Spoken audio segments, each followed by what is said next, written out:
Hey, this is Adam Post, creator of College of the Dead, the ongoing zombie apocalypse series, publisher of more than 1,000 comic books. I'm the man of 1,000 comics. And I really want to talk about this. This is really, really interesting. A discussion of the Joker and his ambiguity, his strangeness about is something really happening? Is it not happening? And how that relates to why the character is just so evil. Because look, let's face it, and tell me if you agree or you don't agree in the comments. Also, make sure you subscribe.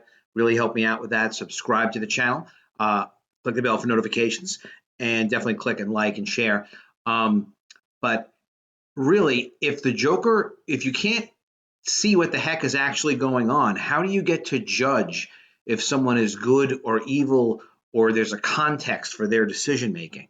So the first thing is trying to understand what situation is going on. I'm about to talk about this article from Cinema Blend, and we're going to definitely talk about things that happen in the movie, things that they cite in the article, and also things from when I saw the movie. So if you haven't seen the movie yet and you don't want spoilers, definitely don't watch. Otherwise, here we go. So, written by Eric Eisenberg, Joker's Ambiguity. Four questions we have after seeing the new DC movie. Now, if you've seen the movie and you think about it, you realize there's a lot of ambiguity. A lot of ambiguity.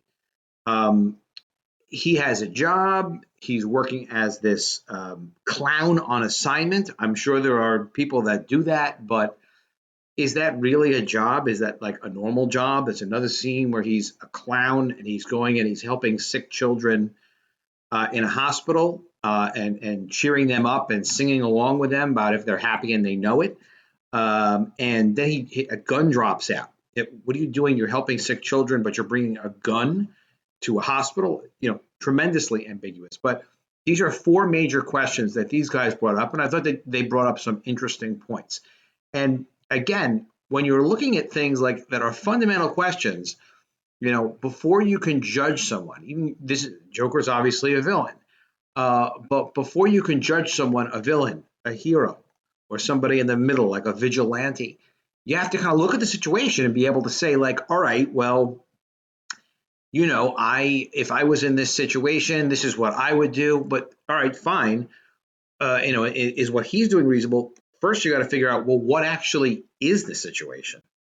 All right, so as they introduce, the movie is different from the comics, from Batman. And really, the first question they'll ask is Arthur's dad really Thomas Wayne, who is presented as Batman's father? So as they say, starting with the big one, is it possible that this Joker, named Arthur Fleck, could be the illegitimate son of Thomas Wayne? His mother, Penny Fleck, used to work at Wayne Manor, which is pretty much confirmed by other characters in the story, so that probably happened.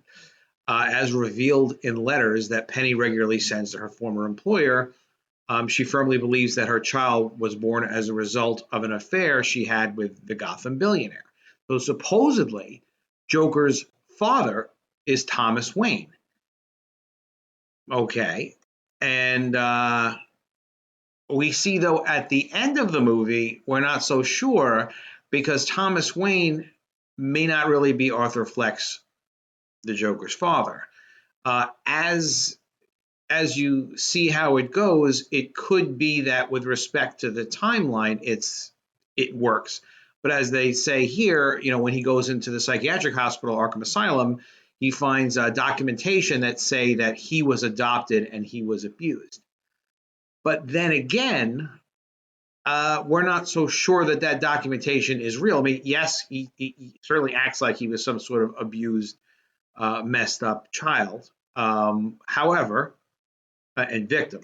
However, his mother could just be completely berserk or made crazy by being jilted, and maybe it is her son. She thinks it's her son, or she thought in the movie that this was her biological son. She didn't admit to him being adopted, and that could just be paperwork that was made up so that she was found to be responsible for the child, and that Thomas Wayne wasn't involved whatsoever. Which, hey, he's a billionaire, so they have attorneys, they can hook things up like that. So you really, really just don't know. You can't be so sure that those official documents are actually accurate. Um, Another question is what happens to his love interest, Sophie, which is odd. Arthur and Sophie meet, and you really their relationship. It seems a little strange, but she's a little tender and nice throughout the show and the movie, and it's believable that the two of them could be together. But what's with this? What's with when they first met in an elevator? They had that awkward and disturbing. They're saying bordering on disturbing. That was disturbing. Arthur's mock suicide by gunshot isn't as funny and cute as when she complained about their living conditions and she was doing a mock suicide by gunshot, in her head. I thought that was maybe a hint towards the Joker believing that every character that he kills asks for him to kill them. And him seeing that was a trigger like, okay, well, that'll be the reason that I kill her. I don't know. But interestingly, she's coming home from work. She's finding him in her apartment. And then she's asking him, what the heck is he doing there? And seems to want him to leave, which breaks his delusion version of reality, which is something he would consider to be an attack on him. And we don't see what happens. For me, I think that's a tremendous amount of ambiguity. He's a murderer. He at least thought he had a relationship with her. And then he just leaves, and we don't see what happens between the two of them. He probably killed her. I would think he did, but it's not clear. It's ambiguous. So can you judge him for killing her? You actually can't, because you don't know what the hell is going on. Here's a big one. Did Arthur ever actually leave the hospital? So, I mean, who knows? This whole thing could easily be in his head. And I think that's the whole point. And really, and this is talking about if you've seen the movie 2 or 3 times. I've only seen it once, but if you see the movie 2 or 3 times, certain details make you think like, all right, well, okay, the clock in Arthur's social worker's office is set to 11:11, which is strangely the exact time that it read on the wall during the flashback when the mentally disturbed man is shown smashing his head against the door while institutionalized. Perhaps suggestion that the two events are concurrent and that the flashback is actually a peek into reality. Also confusing, but again, meant to be deliberately ambiguous. So really, for a delusional, murderous, villainous character like Arthur as the Joker, he doesn't know what's going on. He doesn't know what reality is. And reality changes from delusion to delusion. And that's the secret of his evil. That's the secret of evil in general, is this whole lack of grounding, a lack of values expressed with confusion of, well, there is no real right and wrong. It's like, yes, right and wrong is something that obviously can be decided by society almost, without any specific explanation, except that these are, long held traditional values. Well, the purpose of traditional values is so that people can live together and not kill each other and have certain rules to live by. But somebody like the Joker doesn't live by rules. So he lives by his string of delusions. And with that much ambiguity as to what reality is and what reality is not, obviously that leaves room for really strange behaviors that he can't even be held accountable for because he's so freaking delusional. Does that sound bad? It's bad. If you know people like this, stay away from them. They're no good. They're dangerous. So, is Arthur Fleck even the Joker? So it's interesting.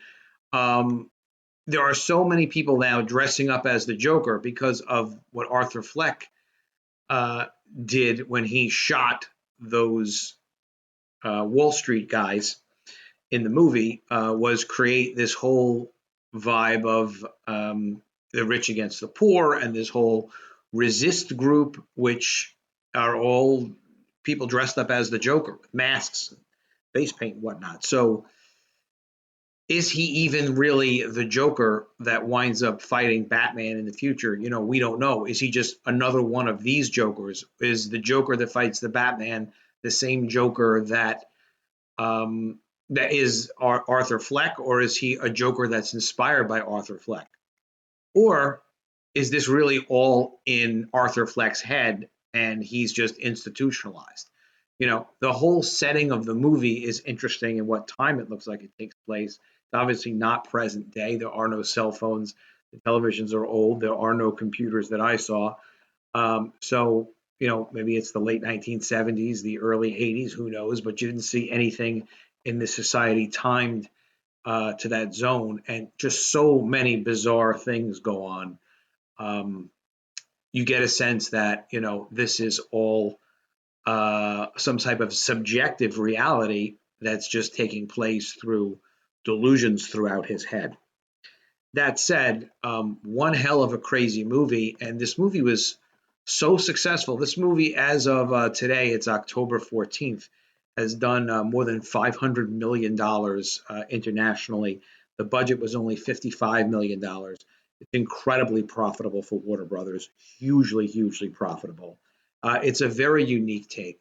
And there's now talk of Warner Brothers making a standalone Penguin movie. Danny DeVito made a great Penguin in Batman. I don't know if they'd bring him back for Penguin, possibly. So we'll see. There's also talk of a Two-Face movie, a Catwoman movie, a Poison Ivy movie, and a Riddler movie, and Lex Luthor. So hero, villain, doesn't make a difference. If you're a villain and they can tell your story on a small budget in that $50-60 million range, which they did a beautiful job of making Joker for. They had the perfect actor for it, really. We're going to see a lot more of these villains. Venom from Fox was part of the Spider-Man universe, obviously. Venom is more like a superhero type of character and was kind of interesting and had a lot of special effects. No special effects in the Joker. Amazing, huh? Amazing. Amazing it could all come to that. So go ahead, be sure to subscribe, click the bell for notifications, like this video. It really helps me out. Tell me what you think. Tell me if you think this ambiguousness is really the secret of the evil of the Joker. This lack of comprehension of what reality is, this obsession with his delusional imagination and his inability to even understand what situation he's in. I mean, if you don't even know what situation you're in, what are you even going to be driven by? By powerful emotion or just, some powerful urge. There's no consideration for value. So, of course, you're going to wind up damaging normal social structures. But tell me if you disagree. And also, check out my book, College of the Dead. Hey, I'm Adam Post, creator of the College of the Dead graphic novel comic book series. Take a look at the printed prototype. This is what the book's going to look like.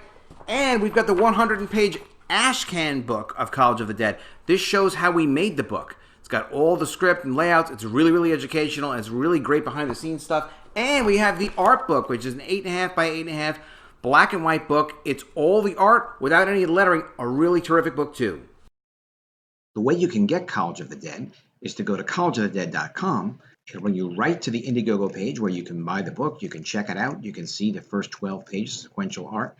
I think you're going to love the story. I know you're going to like the comic. You will love it. collegeofthedead.com.